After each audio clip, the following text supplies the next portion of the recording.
What's going on, everyone? It's John, it's Mike back again, and we are still sponsored by Flyers Indoor Golf. Make sure you go over to the link in the description, get yourself booked on, go in there for a pint, and yeah, just have a cheeky little round of golf. They're currently doing DXG fittings, so go in there to get a DXG fitting.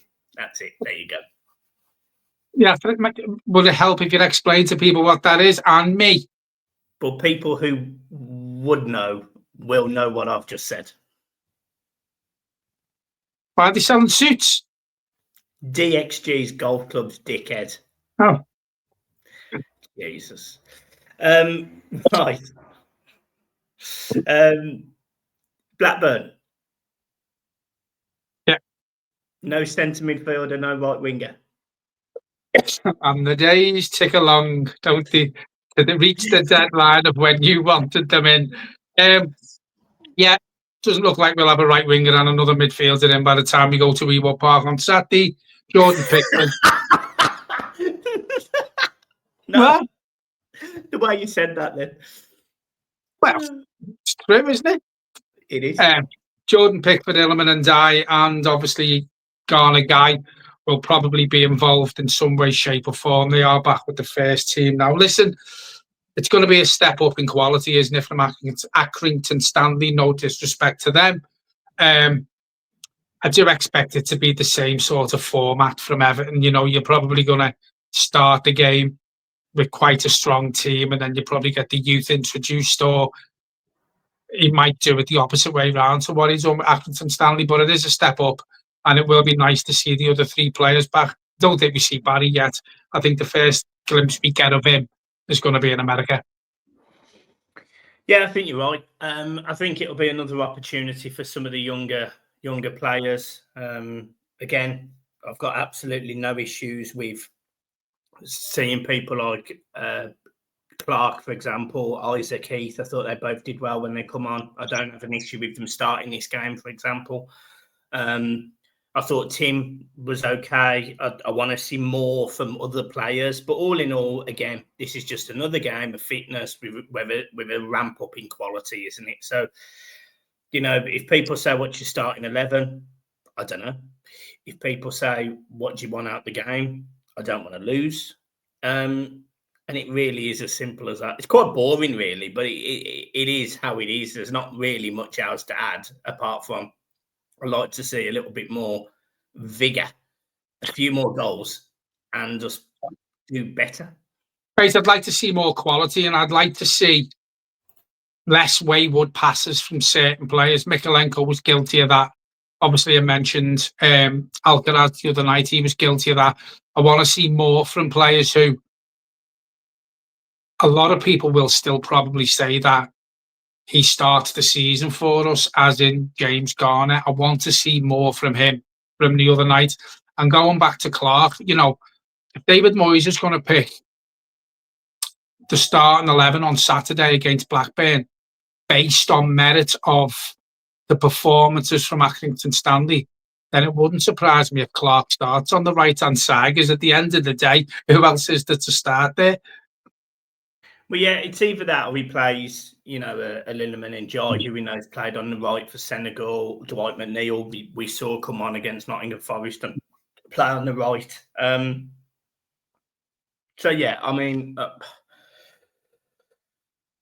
I don't have an issue seeing these younger players, you know, because these are the opportunities that we have to promote these players, both internally and to the rest of the world. You know, that this kid, it was Accrington Stanley, and that's not a dig at Accrington Stanley, but it was Accrington Stanley. So therefore, you know, can he do it against a better team? And the only way you're going to know that is if he plays against a better team.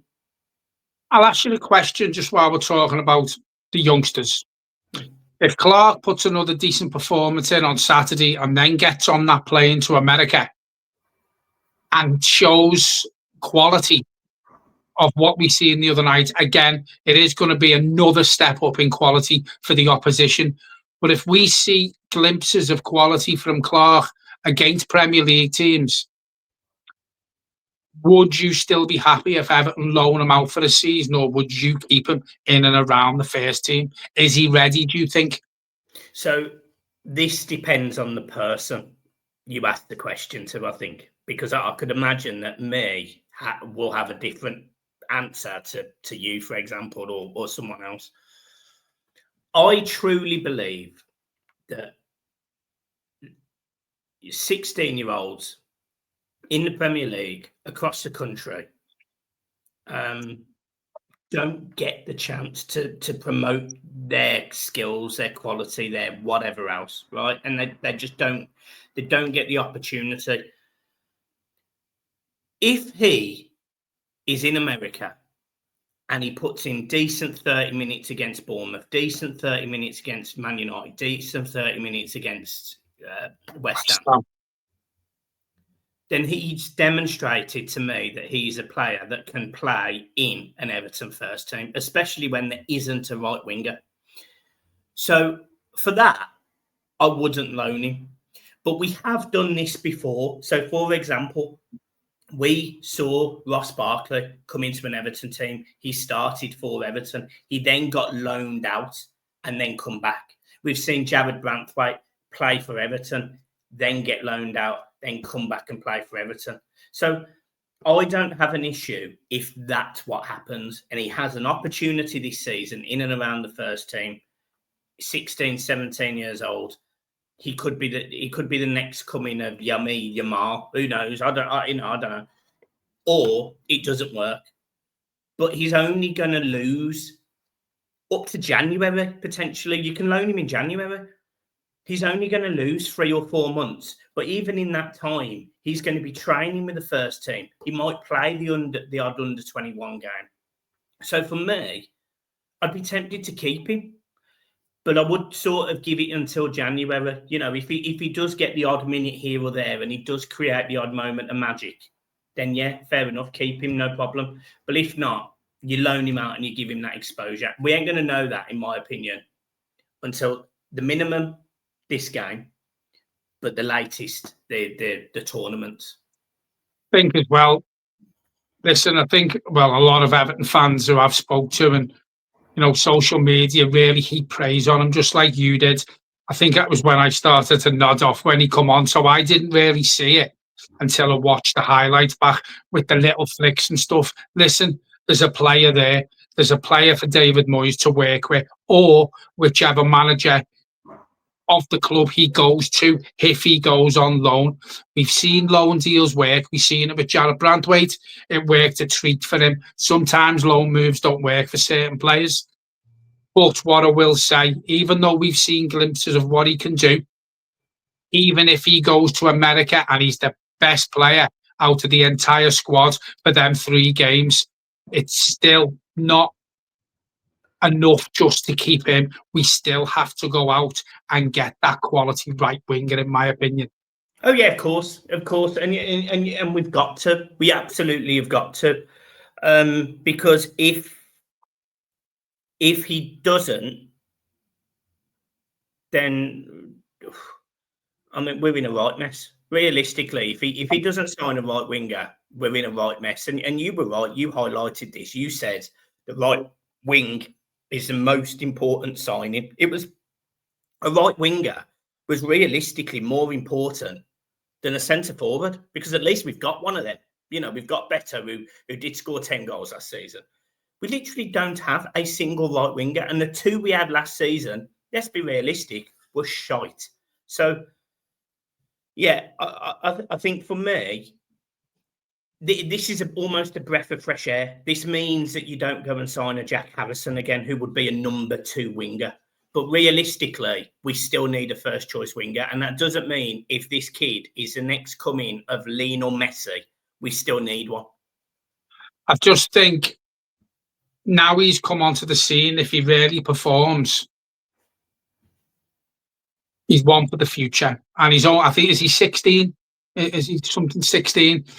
Now, you mentioned a certain player there, Jack Harrison. I just hope David Moyes doesn't think, because of what we've seen from him, Clark, in the pre-season the other night, listen, he might be shite for the next 5 pre-season games. He might be dog. Do you know what I mean? But I just hope, because he's now on the scene, if he carries on performing, then Moyes will be happy just to bring a Jack Harrison back. Because regardless of how good Clark turns out to be in pre-season, we need to spend a good chunk of our transfer kitty on a right winger. And, you know, me and you, since a video about 5 days ago, every day, we haven't argued, because we never argue, but we've sort of had a disagreement every day for the last 5 days, because I'm like, your central midfielders and your right wingers, a day less coming now, Michael, and then the next day. And now, for me, it's more important than anywhere. I know you want a central midfielder. I do. We've needed a ball-carrying central midfielder, an all-round midfielder, for probably the best part of 12 to 18 months. We know that. But for me, anywhere else in that squad, and all these gaps that we've got to plug because we lost that many players out of contract and we didn't renew them, we still need a right winger more than anywhere else in that squad. And I think we need to go out and spend and be ballsy and go out and spend quite hefty on a quality right winger, because we haven't had when was the last quality right winger we had?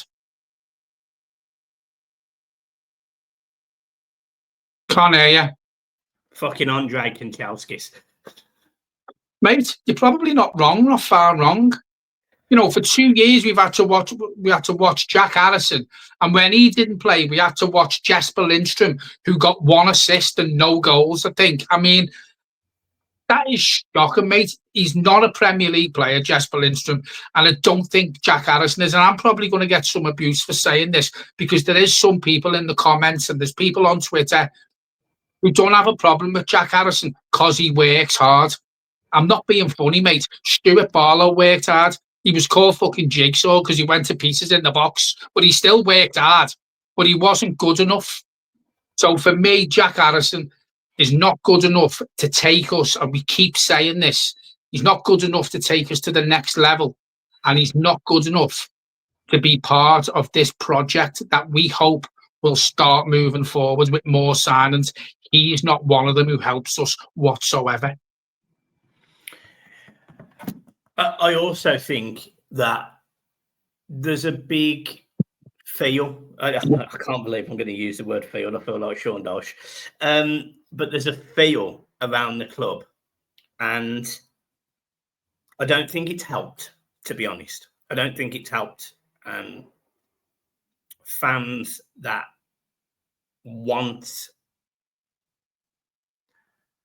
ferociously want a future team built, everything now.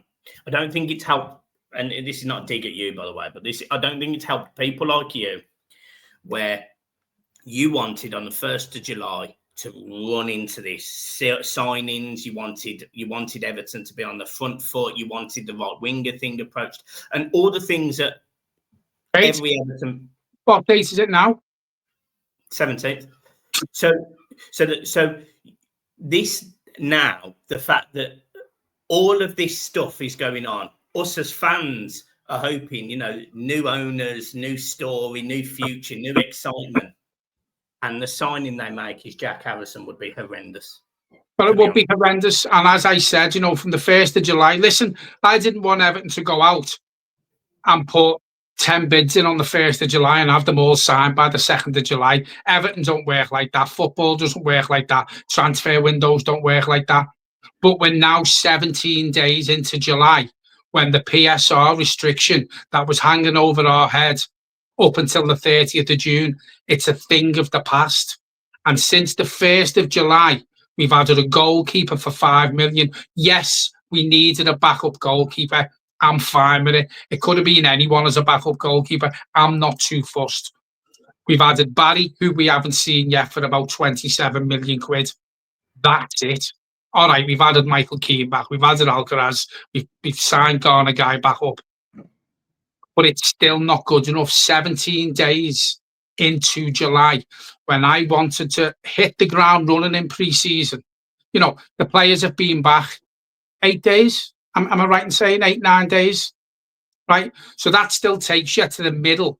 Sorry, that's a week into July, and nothing was done. No one come in. No one hit the ground running with the squad in pre-season training. And now, I really do think now on the 17th of July, when we've got a jet off to America next week, we need to start getting our shit together. Whether it be David Moyes, whether it be the people who's being brought in to get these players on board, to go out and identify players, we need to get the wheels in motion, mate, and get a fucking move on.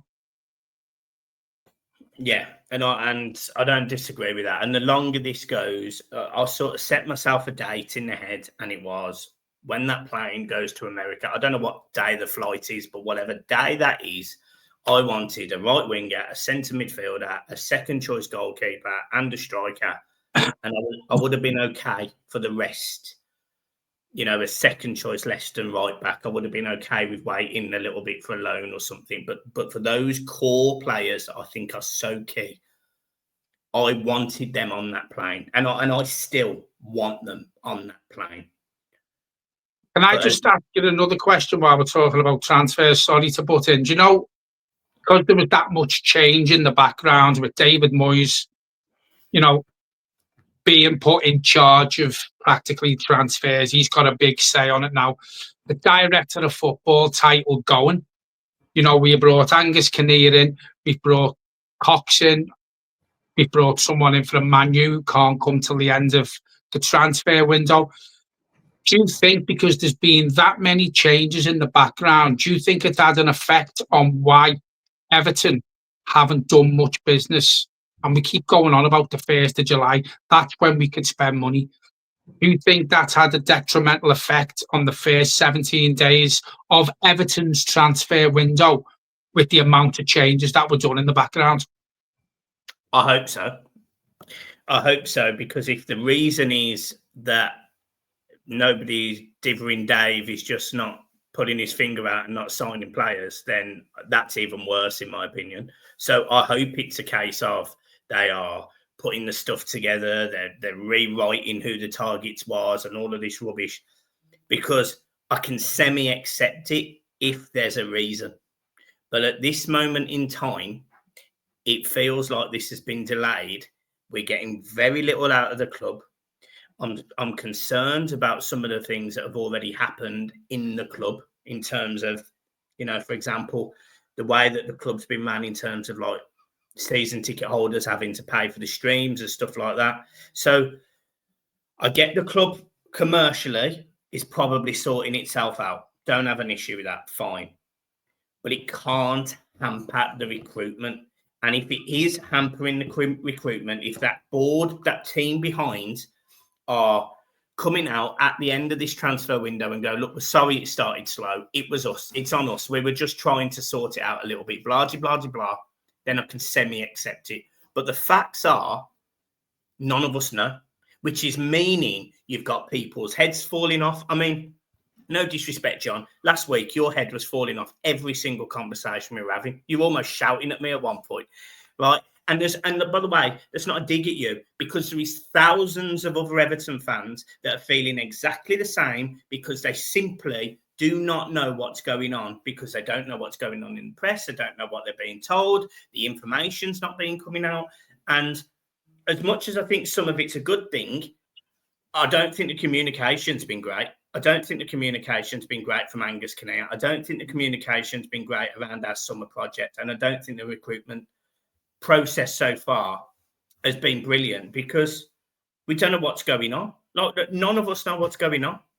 But the thing is, why do the club have to tell us? The club don't have to tell us. So I sort of get that. Why, you know, I don't expect Angus Kinnear to come out and say, right, we've put a bid in for such and such, we're just waiting on him.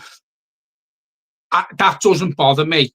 Now, David Moyes is well known to, this is why he's called Dither and Dave, and this isn't a pop at him, because it mightn't be him at this given time. This mightn't be David Moyes, but he does take his time over transfers. We know that from the first time he was at the club. It's well highlighted. David Moyes does a lot of homework on the players who he's after. I don't expect the players, the Angus Kinnear and the board and the back, the directors, I don't expect them to come out and tell Everton fans what's going on with transfers. No, there's two ways you can look at it. No news is good news. It is very quiet, and it's that quiet now. Surely to God, there's got to be stuff going on in the background, because if it's this quiet and there's jack shit happening, then we're in for a bumpy season, I'm telling you now. Yeah, and I get that. Look, the club aren't and haven't got to tell us anything. And I personally don't mind that. But that also means that people that are absolutely losing their fruit and barley every day about what they're not hearing Everton signing in the window can't do it. And that's the problem. That's the fundamental issue, isn't it? And that's why. So go on, carry on. That's why I set a deadline. I will not lose my shit until the day we're going on that plane. Right. If we go on that plane and we don't have those players, the toys are tossed. And this is what I was going to ask you. For the way I've been feeling, probably since the 7th of July, when the players started going back to training, and we've brought two players in. We've brought two players in, haven't we? Let's discount Michael Keane, because he's not going to play much anyway. Garner guy is not like a new signing, is he? Alcaraz is not like a new signing. No. My head's fell off. I've accepted it now that there's got to be something going on in the background. But what I want to ask you, well, you've sort of just answered the question I was going to ask you before I've asked you anyway. We step on that plane next week, and the only two new faces are the goalkeeper and Tierno Barry. Will you start to feel, and will your head be rocking like mine has been for the last 5 days? Yeah, but I think a lot of people will. Listen, deals can still be done while we're in America. They can. We've seen it before. We've done signings, and then the players flew out and met up with the team wherever we've been, whether it be in Europe, whether it be in the Middle East, whether it be America. We've played there before. I can't remember who it was, but I'm sure a player flew over to join up with the squad after signing for us. So it can happen. I just don't think it's ideal when we're in the situation we're in, when I'd like more bodies, more new faces on that plane jetting off to America. It's a farce, to be honest. It's a farce, but it's only a farce because we've all got these really positive expectations. We really wanted it that for the first 3 weeks we were going to be signing everyone, and it's not happened. So I don't know, mate. I think we as fans have got to look at ourselves at times, about what we want, what goes on behind closed doors. We're all guilty of it. But I also think we have to accept that we don't know what's going on. But realistically, we all still know what we need to do. And this football team, if it is slow, and if we feel that it has an impact on our season, it's going to be yet another summer where me and you, next summer, we say to each other, it was a missed opportunity, or it was something went wrong, or we did something again. To be honest, it's a farce. It's a farce, but it won't be a farce almost if they get these players in ASAP. Do you get what I mean? It's like,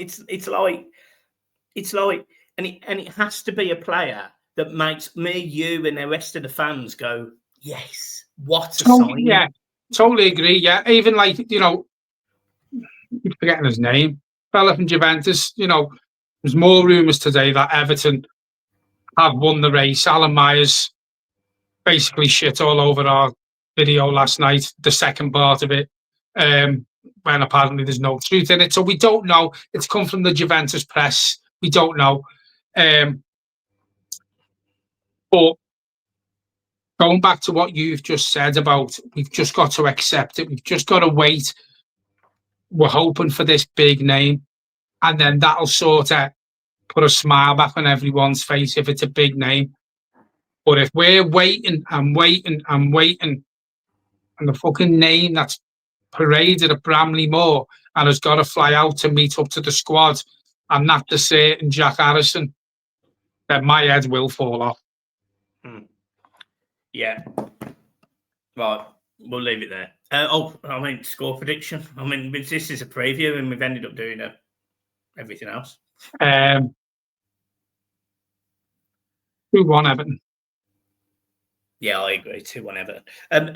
Last thing, Alan Myers did piss on it, but it has come out again from Team Talk today that Everton have apparently actually put in a bid for Douglas Luiz. So as much as whoever in Juventus News or whatever posted it on Twitter and it was out, I think realistically, I think Everton do have interest in Douglas Luiz. I think it's actually obvious. I just don't think it happens. And I've said that the whole time. So anyone who watches a video wants to give me shit, you do what you like. But I just don't think it happens. He literally, right? It literally could be confirmed, done deal. Douglas Luiz, here we go, verbal agreement, and I won't even believe Fabrizio Romano anymore because he's got it wrong so many times. So I won't believe it until the man is in an Everton shirt kicking the first ball at Bramley-Moore. All right? And I'm negative. Honestly, I just couldn't care. It sounds awful, right? But I couldn't care less. The idea is we talk about the rumours that are there. Simple as that. We don't make them up. We don't make them up, and we don't act that we know. We just. I come out last night on that 1 minute 45 little snippet and come out and went, look, I don't know the source because I don't know the source. Who's Juve.com? I don't know. I've never, no disrespect, I don't even speak Italian. So I can. Whisper it into Lisa's sweet ears. Spaghetti. Brilliant. That's tremendous. Right, look, I'm leaving it there. I'm going to enjoy my spaghetti bolognese. Up the toffees. See, make sure you get over to Flyers, wherever the thing is. It's down there somewhere by John in the bottom corner. Link in the description below. And do you want to see us out, John? Yes, I just wanted to add, we've now got the most subscribers that we've ever had on the Blue Boys Network. We have hit 15.5 thousand subscribers. So thank you to each and every one of you. If you don't subscribe,